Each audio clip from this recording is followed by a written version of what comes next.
In studio, we have Pastor AJ. AJ, for all our viewers, why don't you kind of give me a little bit of your history, where you came from, a little bit about you. Yeah, man. I'm a pastor, so I've been I'm a Poland resident for about 15 years, and grew up in Boardman, so a local guy. And basically, I mean, the way I kind of went about the whole pastor route was when I was a young person, I came to know Christ and develop a personal relationship with Him, as they say, and that kind of launched me in a whole new direction. I went on to education, pastored. I started off as a youth pastor, so I was a youth pastor for almost 10 years, dealing with young people and kids, which was a lot of fun.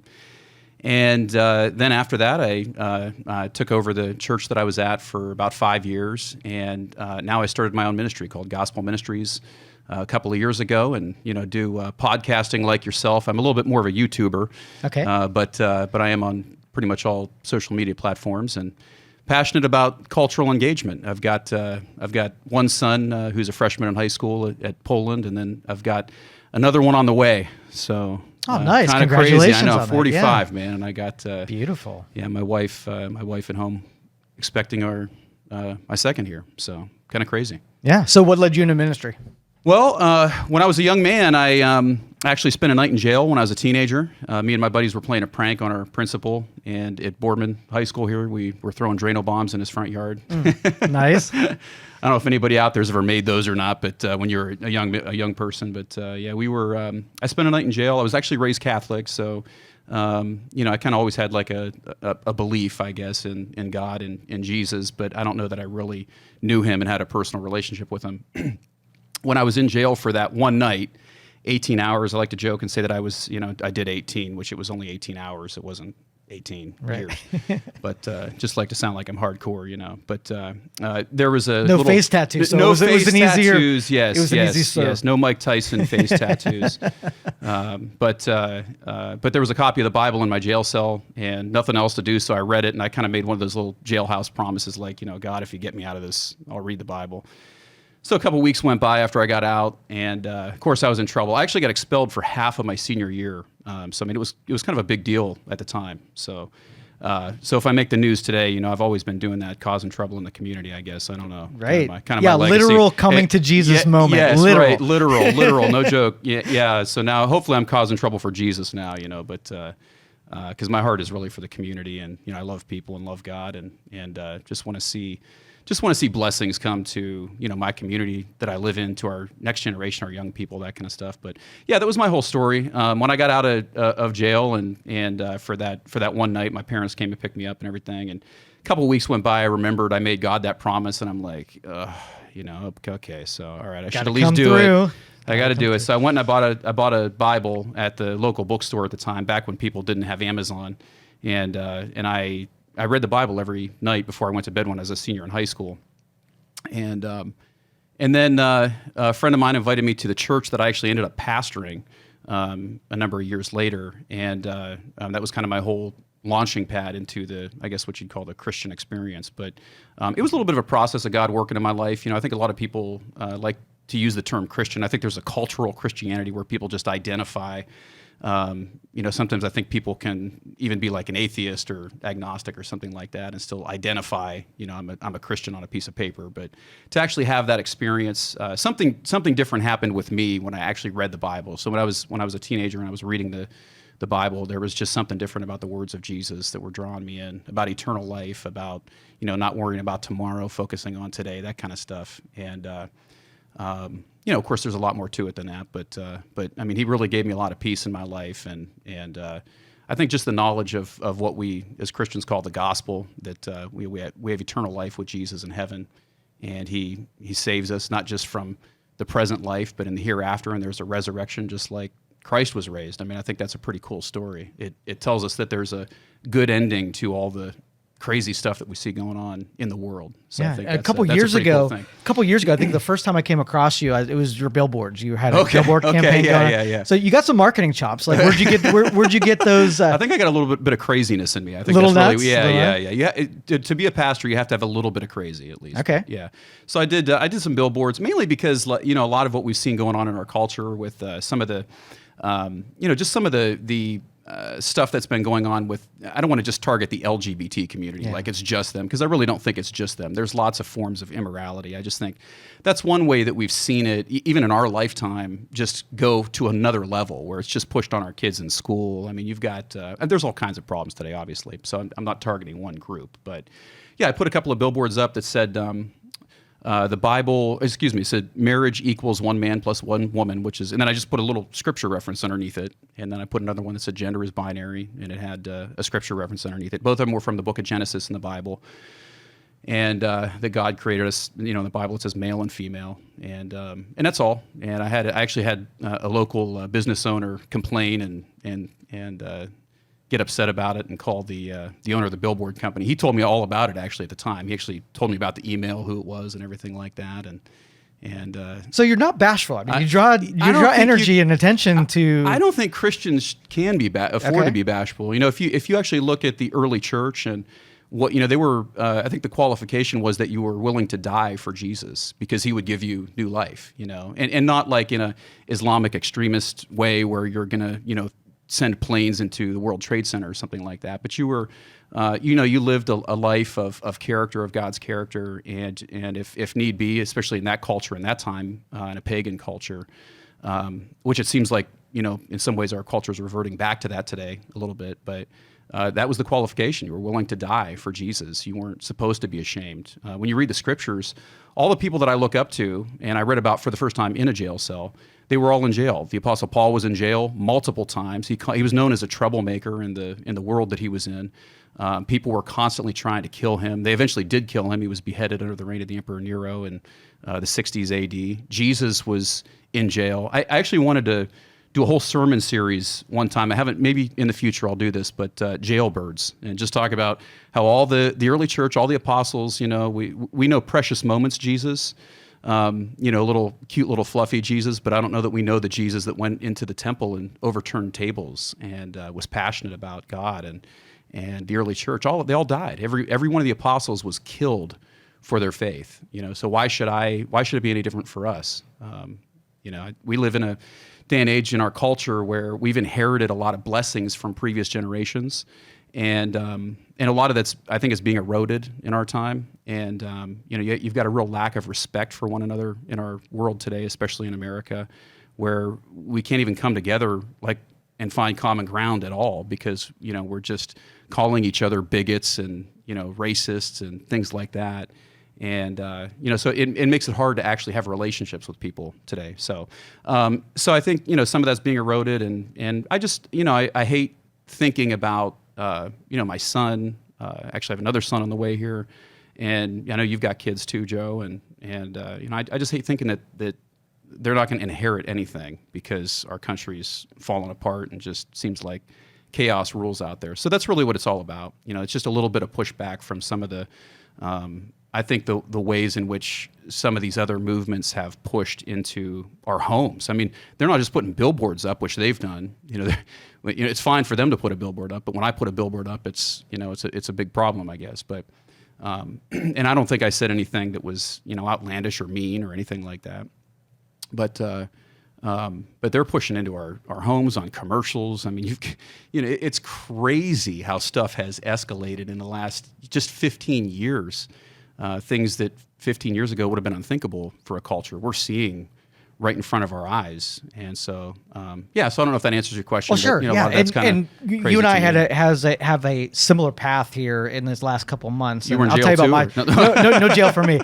But I went on social media and I made, it was a political thing and did some shit posting about, something that was a little radioactive in the culture. Uh-oh. And got doxxed pretty bad here in August, whatever. And for those who don't know what this is when someone doesn't like something that you post, they dig up information. Oh, really? They make it public. I've never heard of something like that. make it public. And then you have this lower group that gang tackles you and they try to injure you. They try to hurt you in any way that they can. Yeah. And I lead a very public life. There's a lot of information that's out on me. So they had a lot of elements that they could go after. Okay. And so it took me a good 2 months and to, really clean up the devastation. They took their foot off the gas pedal a little bit and laid off me and I let it die. But it just the whole time, like I'm a big First Amendment guy, right? So Yeah, I always yeah. think that people should be able to, speak whatever their feelings and their convictions are. But I also believe that on the other side, that the people who disagree with whatever I might have said, have an equal right to, display. But the problem is that when it gets to the point where you get someone attacking you and trying to hurt you. Like I wasn't trying to hurt anybody. Cancel culture. Yeah, for sure. And so, like I often go back to the moment as like, okay, I'm putting that moment again. The net gain was nothing, right? It was all bad. Yeah. Right. And so I'm thinking, go back in my time machine, and on that same day, do I do it the same way the second? Because I still believe what I said. There's nothing that undermines what I really believe. Own it, man. But the consequences of like, would I really want to go through that again? And I feel myself recoiling a little bit, and not, unless there's a gain on it or something to accomplish, I find myself not saying quite as much, publicly like that. And it's a little disappointing. And so I want to kind of bring you in on it. And you're dealing with similar deals. So what was your experience like? Yeah. So we, last month we had, I put a comment in a Facebook thread, and I guess a little comment too on, the freedom of speech. I think it actually shows the extremist nature of that side. Because the idea of cancel culture just 20 years ago was political correctness. That was the big sort of, catchphrase was are you PC? Are you politically correct? You'd hear it in church circles. You'd hear it in political circles, like, is somebody politically correct? And there's always that guy who stands up against it and says, I'm not politically correct, and whatever. But today it's cancel culture. So it went from just being politically correct and this kind of thing to today it's like political correctness on steroids, where they hate you. I mean, and they want to bury you if you say something that they don't like. They want to destroy you. They want to destroy your future. Personally, I think it will get to a point, if we allow that and we don't stand up for the First Amendment, I think what will happen is it'll get to a point where people are put in jail. And we're actually starting to see that in some Western countries, in areas of religion. There was a woman about a year ago in England who was arrested for praying outside of an abortion clinic. She didn't even say anything. You can look up video of this. She went there, she was approached by a police officer. He said, "What are you doing?" She said, "I'm praying." That's all she said. And he arrested her for praying. Wow. So I think if you kind of look into the future and you go down this road, you look at some of the things that have happened historically, in the lead up, the build up to Nazi Germany, the build up to, communist Russia, some of those kind of things. That's one of the first things to go is free speech. For me, a month ago, I put a comment in a Facebook thread in regard to a play, a local production that was being marketed there, and it actually was taking place in Youngstown, but it was a drag queen, How the Drag Queen Stole Christmas, I think is the name of the play. And it just really bothered me, just on a multitude of levels. I said, basically in my comment, I said, this is disgusting. I won't support it. Get the hell out of my community. So that was what I said. And I'm sure there's a lot of people who wouldn't have said that, and even people who are on the same, side of me culturally, so to speak, that might, not agree with the way I said it. I've even spoken to several of my pastor friends about it since that happened, and a couple of them thought it was funny, and other ones said, don't worry about it. Maybe just try to be a little nicer next time, and and whatever. But but I think what happened was some individuals took that, and then they did the same thing to me. They took, tried to take my name. They took all of my stuff, which I don't know what there is really to say about me. I mean, I am who I am, and they put my, my website, links to my website, told people to go leave me negative reviews, and it's just a small community group. So, I mean, it's not like a massive following of some kind, but still they're, trying to locally bury me and get, get people to actually go and leave me negative reviews on my books on Amazon and my website, and, for what? Why? Because I left a comment. And the interesting thing to me, you can jump in at any time if I'm talking too much here. No, absolutely. Is that I think there's a lot of hypocrisy coming from that side, because if you think about it, one of the immediate things that people will do to you today is they'll call you a bigot if you have a difference of opinion, and I'm definitely not a bigot. I actually came to faith in Jesus like in the 90s, and there was a lot of cool stuff going on at that time on the church level and the Christian level in terms of racial reconciliation.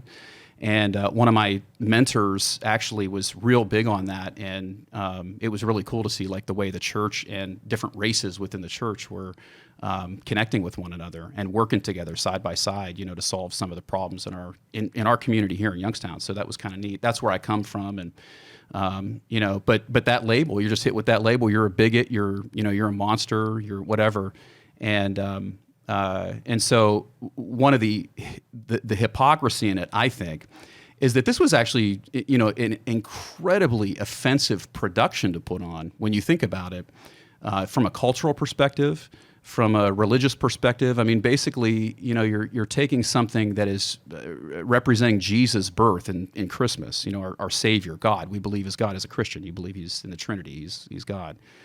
So you're taking that and you're throwing like a drag queen, show onto it and throwing, putting that out there. And so to me, I think the cultural sensitivity that side is calling for, they're themselves not demonstrating. Because if they really cared about cultural sensitivity, they would not do the show. Or there's 1,000 different Christmas shows you can do. Do some other Christmas show. Why are you doing that Christmas show? And then why are you calling somebody a bigot when they don't do what you want them to do, the way you want them to do it, and they're just expressing their free speech and their, point of view, which in my opinion is the right point of view. So I would look at what I said personally, even after it's been a month and a half now or so. I don't think there's anything I would apologize for. I actually think that my response was the appropriate response to that.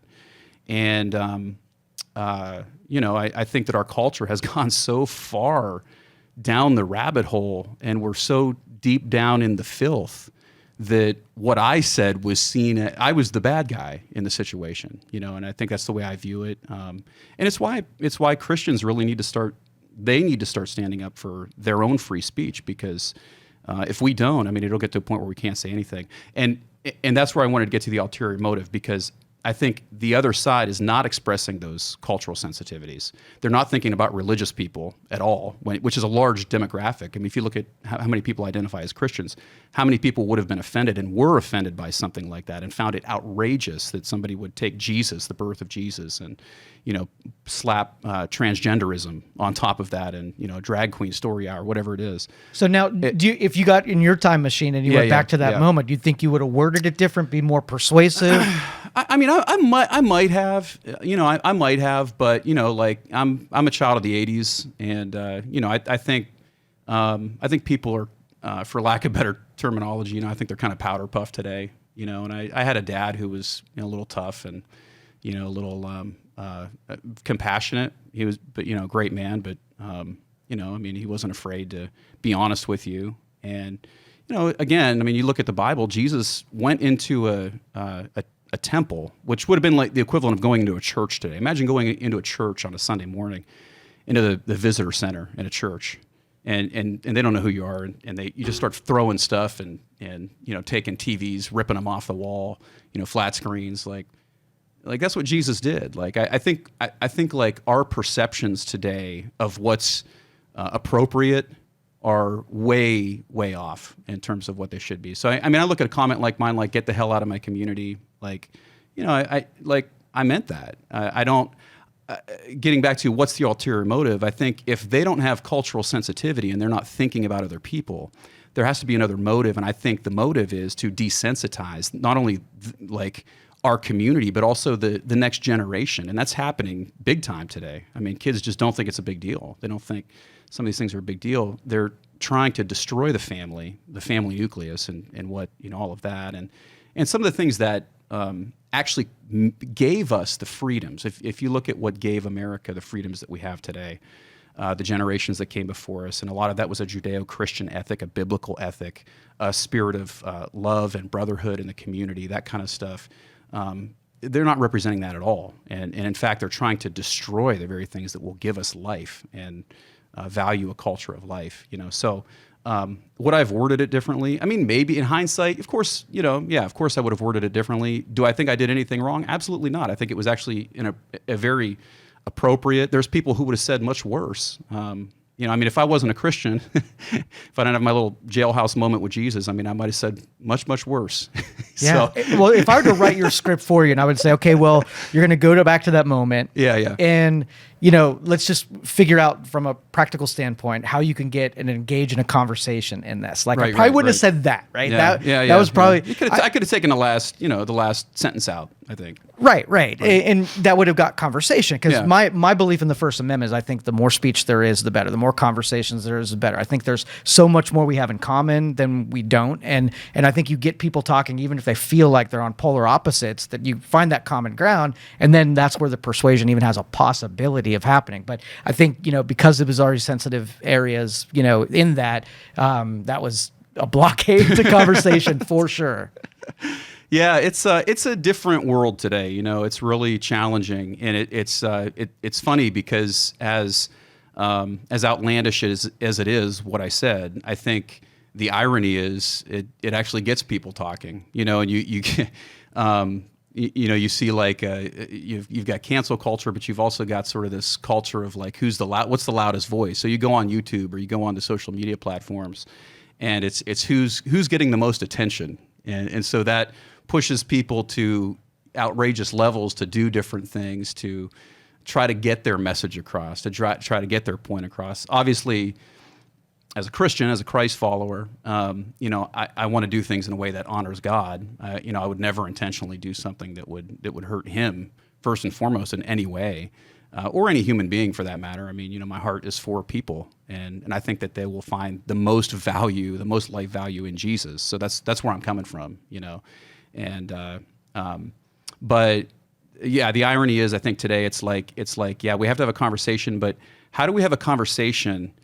This is one of my big things on race, and I would love to do like a segment on this on my own show someday, but like and with a person of color too, to see what their thoughts are on this. But I feel like the race discussion has gone just in a terrible direction today, and it undermines the gospel. It undermines our ability to have actual relationships with other people who are different from us. You know, when you look at somebody, for example, and I know this is a totally different topic, but I think maybe some of this applies to what we're talking about. When you look at somebody, and we're just in the habit of saying, this person's a racist, this person's a bigot, before I even meet you, before I even know you, based on the color of your skin, based on the fact that I'm a white male, you know, I'm a sexist, I'm a misogynist, whatever. These words that are just being thrown around today that speak of a person's heart. We can't know a person's heart apart from, we can get to know them a little bit, you know, ultimately only God knows the heart. But the way people are throwing this terminology around today is terrible. It's just terrible. And it takes away from our ability, the ability for something like free speech to actually work. I think free speech is dependent upon a culture like we've had in the past that has other sort of foundational elements in it that make those relationships work. And that's what we see being eroded today. You know, there's always going to be those wedge people that they just want to see the world burn. And right. So but today there's just a lot of them. It's crazy. Right. You know? Yeah. And so like that's why my script for you would not be to join them and be a wedge person yourself. I'll have you be my consultant now. right. Before you go off, I'll get. But that's what I'm saying. Like we really need to bring people together and not keep splintering even further. Even if you've got the conviction of it, you know, you're feeling that you're right in it. Yeah. If it creates more of a divide, then we're worse off than when we started. Yeah. I mean, you know, and I think one of the hard parts today, in my opinion, I don't know how you feel about this, is that there are some real, I don't know how else to say this, but like there are some evil people out there today that don't care. You know, they're not interested in having a relationship. They just want to destroy you. I think that's obvious. I mean, we see it all over the place. You know, we see it happening to politicians. We see it happening to, it happened to you. It happened to me. You know, this is the culture that is out there today. And you know, in some respects, I think it's good that we can say what we want, but in other respects, like, you know, there's like the Bible talks about holding your tongue. It's not always good to say whatever you want to say, whenever you want to say it, and do whatever you want to do. Like, my thought process with the whole drag queen story hour thing or the drag queen Christmas play is that it's actually not doing the things that it is asking me to do. it's not having cultural sensitivity. It's not thinking about religious people. It's not thinking about Christians and how, their actions might affect a whole huge demographic of people. I mean, in this area, how many people identify as Christians? Are each and every one of those people offended by something like that? No. But a lot of them are. And so I think, like, if you expect other people to give you those cultural sensitivities, and I think this is some of what you're saying too. If you expect me to be able to listen to you, then the same goes for you. You have to be able to listen to me, right? And I think that's what free speech is all about. That's what we're not getting today with cancel culture and this extreme side that wants to just destroy the other. Yeah, I see this with politicians. Like, you take a Republican and Democrat, you set them in on a policy, and there's something about a policy that this person is actually the deal breaker, and same here. Yeah. Well, when you start your conversation, you're not going to take the thing will end the conversation, put that on the table first, because it's going to blow up. You already know it's going to blow up. Yeah. If you want to make some reconciliation or have some common ground, you got to almost agree that let's figure out the things that we can agree on first, and then if we never get to the fringe things. And again, I'm saddened a little bit that it has to be that way. When I felt myself saying, okay, I still feel that way. I have some conviction in that department, but I'm going to hold my tongue right now because it's not going to get me anywhere. It's going to just injure me again, and we're going to. You are going to be my consultant. Yeah. All right, so tell me what's next in your world. Any new stuff, new projects you're working on? Yeah. I'm, obviously getting ready to have a child, so that's kind of on the forefront of my mind. In fact, I got to move my studio from one room to another so that I can, my current studio can become a nursery. So that'll be a lot of fun. But I think I want to continue doing more of what I'm doing. I'm actually also a consultant for churches as well, so I do that. I also have rental properties, so I do real estate and that kind of thing. But as far as the ministry side of things, like, I just want I was praying to God the other day, like, let my flame burn brighter, every day. Like, when I die, I want my flame to be brighter than it was when I came to know Christ many years ago. I think that for me is just the driving force, and that's where I want to be. So when I think about things from a ministry perspective, I'm still looking at, like, all the social media stuff, and I think there's a whole discussion to be had there on social media and ministry, because you've got AI Jesus today, but I don't know where all that's going, but I think just from a social media perspective, I know that a lot of pastors are kind of hesitant to engage in it or to use it. Some do use it, and they're not using it, even the ones that are using it to the best of their ability. And I look at them and, man, they're doing really well. They could do so much more. Right. You have so much of a reach through social media, through the digital realm today that you didn't have. And so when I look at the gospel, the good news that Christ is king, that he's currently reigning and at the right hand of God. And so I don't know how much you know about theology, but this is what Christians believe, us crazy Christians, that Jesus ascended after he rose again from the dead, that he ascended in the Gospels. That's what it says. The word ascension doesn't just mean that he floated up into the sky. It means that he sat down at the right hand of God. So sometimes you'll hear somebody say a king ascended to the throne. This is the imagery that's being used there. So we believe that Jesus physically, bodily rose up into the other dimension, the heavenly dimension, whatever that is, but that he sat down at the right hand of God and that he's ruling over the nations. And one of the interesting things about that is that you see historically more and more nations becoming Christian, to the point that over 30% of the world today, at least according to statistics, identify as Christian. If you look back, just 2,000 years ago, that there was a small group of people that identified in that way. And this was something that the Old Testament actually prophesied at length, that the Gentiles, that's the non-Jewish people of the world, would come to know their God through Messiah. And so interestingly, this person Jesus comes onto the scene 2,000 years ago, fulfilling biblical prophecy, doing all these things, putting an end to the old covenant order in the sacrificial system and that kind of stuff. And all of a sudden you've got all these Gentiles like myself and others who were not Jewish by birth, but were Jewish in our hearts through the person of Christ. And so that's the gospel message. And I'm of the theological stance that that's going to continue to grow, even if things fall apart in our country here.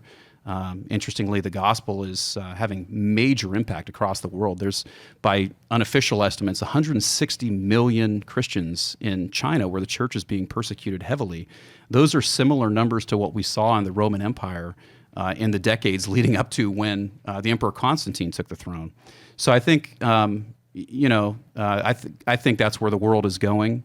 No matter what it seems like in the moment, there's been lots of reasons to think that the church would be snuffed out at many points over the last 2,000 years, and even in Israel's history before that. But I think, like, when you look at that gospel proclamation, that's what they were doing in the early church. That's what the Apostle Paul did in the marketplace in the book of Acts in Athens, which was a pagan city.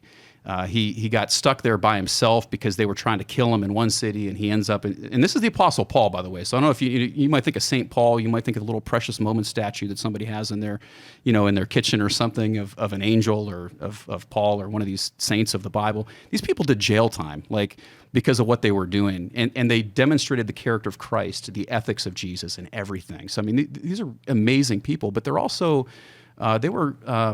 I don't know if a pastor's allowed to say badasses, but yeah, they were hardcore. So I apologize for all my brothers and sisters listening out there. These were some hardcore individuals, and they just lived differently than Christians today are. They're looking to be comfortable. Jesus to them is just, Jesus wants me to have peace. Did Paul have peace when he was preaching in the marketplace in Athens after people were trying to kill him and he was by himself? And to me, the digital world is the marketplace. And so when I think about what's in the future for me, proclaiming the gospel of the reign of Jesus and how there's nothing like knowing him in the new marketplace, the digital world. So YouTube, Snapchat. What's the other one the kids are watching? TikTok, Twitter. That's what I was trying to think of. TikTok, Twitter, Spotify, all that kind of stuff. So I'm on all those platforms. I want to be on as many platforms as I can. But what's interesting too is there's a lot of young people that actually watch my stuff and my content. So I can't make enough short content.